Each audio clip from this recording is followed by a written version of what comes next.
All right, and who's the person who wanted to speak to me? Who wanted to speak with me? Oh, come forward. We have Bashan and prosecutors. They're on high alert. Hi, Hi. what's going on? Okay, I was in court this morning, kind of left a little unsettled.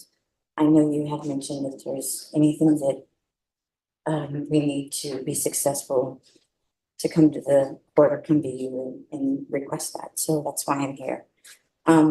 I'm having some issues with my attorney, but not so much. Oh, no, here's the thing. Let me explain to you about attorneys. When people want to say something, the issues they're having with their attorneys, I require that the attorney be present. Okay. And just as though if your attorney wanted to say they had issues with you, I would want you to be present. Absolutely. So we can see if we can have your attorney come back and then, okay? Okay. All right, sure, just have a seat. Court is calling 2024 CR 008361, State of Texas versus John Mark Horton. Scott Sullivan, Mr. Horton, present, right? For the state. And And are you Mr. Horton? Hello. Yes, are you Mr. Horton? Yes, ma'am. All right. Did you understand you're charged with possession of a controlled substance, penalty group 2, less than 1 gram, as a state jail felony? Range of punishment is anywhere from 180 days up to 2 years in the state jail facility and up to a $10,000 fine. Did you understand? Yeah. If you have a plea bargain agreement with the state, the Yeah. court does not have to follow your plea. If for any reason the court does not follow your plea and gives you more than you bargained for, the fact that you entered a plea will not be used against you and you will be allowed to withdraw your plea. Did you understand? Are you proceeding with sentencing? Yes, Your Honor. Anything you wish to say on behalf of your client? Your Honor, he's ready to do the community service. As the court knows, this court committed him to lifetime fitness. I think the recovery. Oh, lifetime recovery. Lifetime recovery. All right, lifetime fitness, I'm not doing that for anyone, unless they specifically ask for it. No, you came back in great shape. I don't- Yeah, you did. Yes, lifetime, okay. I'll just get past that part. We're aware there's some conditions there with respect to, he's got a hernia right now, and I guess they can take care of him on the community service side. Now, this case has had so many different cases. I want to make sure I know where an order is and that I do address it. His son is here today. He is, to this point, I told him to take the position to stay away from the son because at one time there were some protective orders and they might still be true today. And I think they probably are. His son is here and his son wants him at home. He's available to talk to Corey if he'd like to. And this man is sober and cleaned up and he's ready to go home and be able to be with his son. If you'd like to talk to him, he's available. All right. How long have you, well, let me have you, well, you've already been sworn in. How long have you been sober? Going on 6 months on the 22nd. All right. And what were your issues with your son that involved a protective order? I drank a lot of beer. Okay. No, that's wonderful. No, I'm glad you're being honest. Yeah, So you've been at Lifetime Recovery. Are you still at Lifetime Recovery? no, I go to Club 12 now. Okay. I'm gonna be a member there. Oh, that is awesome.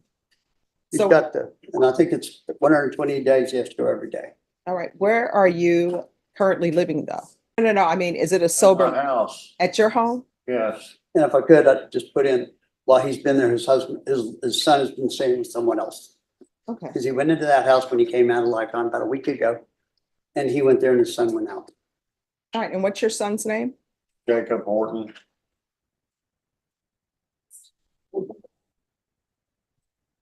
So I'm assuming there's a protective order in place because you say because it was drinking. Now, there are a lot of people who drink, sometimes to intoxication at their home, but it doesn't result in a protective order. So That's what I was thinking. It may have been a condition of bond, or it may have been something got linked up from the days of the protective order on the misdemeanor, whatever the misdemeanor was.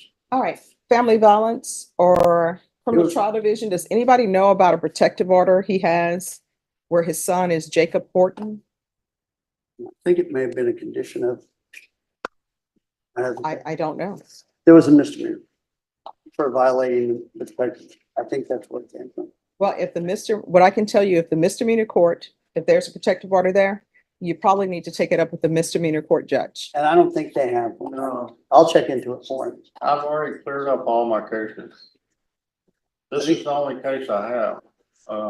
And if that is the case, I'll verify this afternoon then. Well, it's just that sometimes when there's a protective order, it doesn't matter if your criminal case has been cleared up because Right. protective orders are civil. I agree. Yeah.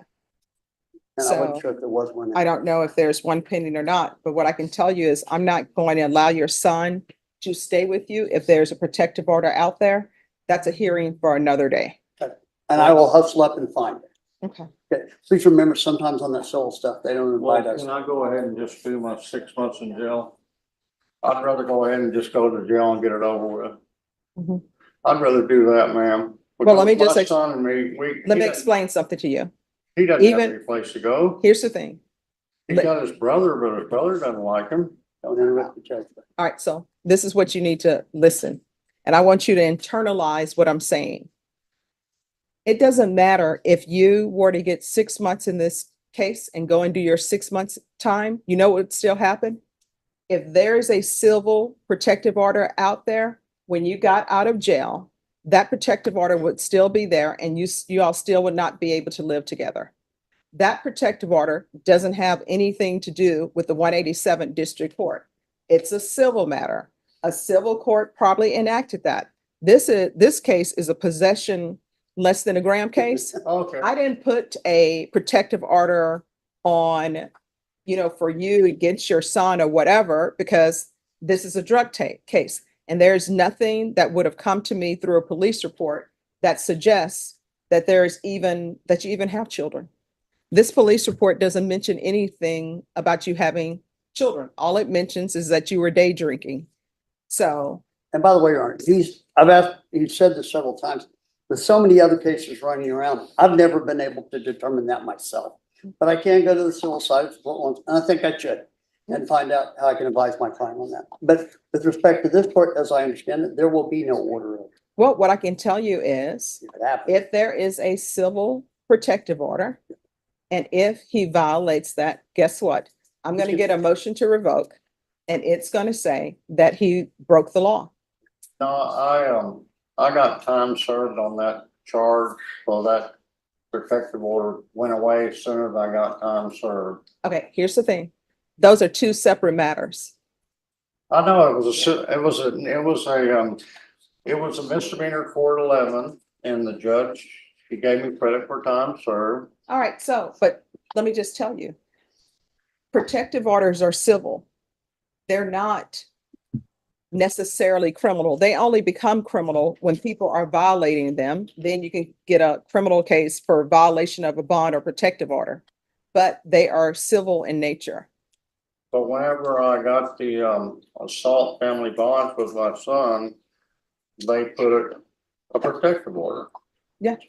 So that has absolutely nothing to do with And they this. signed an affidavit of non-prosecution. I never actually assaulted him, but I was drunk and I was a fool. Your Honor, if I could, I think what I need to do is, I think you can go through with this.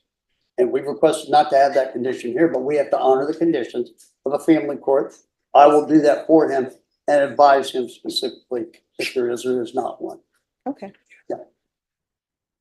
Daniel, like you said, Texas, even honestly, I've not seen anything on the protective order. I've seen the violation of bond. I feel protective order case that's currently open. Not seeing the protective order. I'm kind of asking someone for protective orders can verify that. Yes. And that violation bond protective order, that's a misdemeanor court. Yes, sir. So that needs to be handled with the misdemeanor court. So I just don't know if there's an actual protective order that's not verified. And I think that, if they did, I think they closed. All right. So are you employed, sir? Are you employed? No, I'm retired. All right. Retired from what? 63 years old. I'm retired. I worked. No, at- I mean, what did you do in I your past worked at life? a restaurant for 14 years, but I can't work with a hernia right now. Okay. I got it in the county jail. All right. The court then will find you guilty. Court will sentence you to 2 years in the state jail facility, suspended and probated for 3 years. There's a $2,000 fine. That will be probated. Restitution to SAPD for drug testing.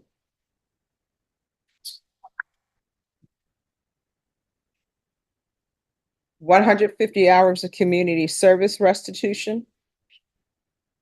And if he brings me proof of the herniated disc that he can't do community service hours, I'll figure out something else. Okay. Oh, There's going to be daily sober support meetings. Everything else you need from the court to be successful? do you need anything else from her to be successful? No, I really appreciate you having the opportunity to send me over there because the program is an excellent place to get recovery. Oh, I'm so glad. I think it's a It great, changed my life and my outlook on everything. So I've internally accepted that I can't drink. So that's a big plus for me. all right, awesome. And if you ever feel like drinking, that's why you pick up the phone and you call somebody, okay? Even if it's to call probation and let them know. All right, good luck to you. Probation is going to go over conditions with you. And once she's gone over conditions with you, you're free to leave. Okay, Thank you. Really?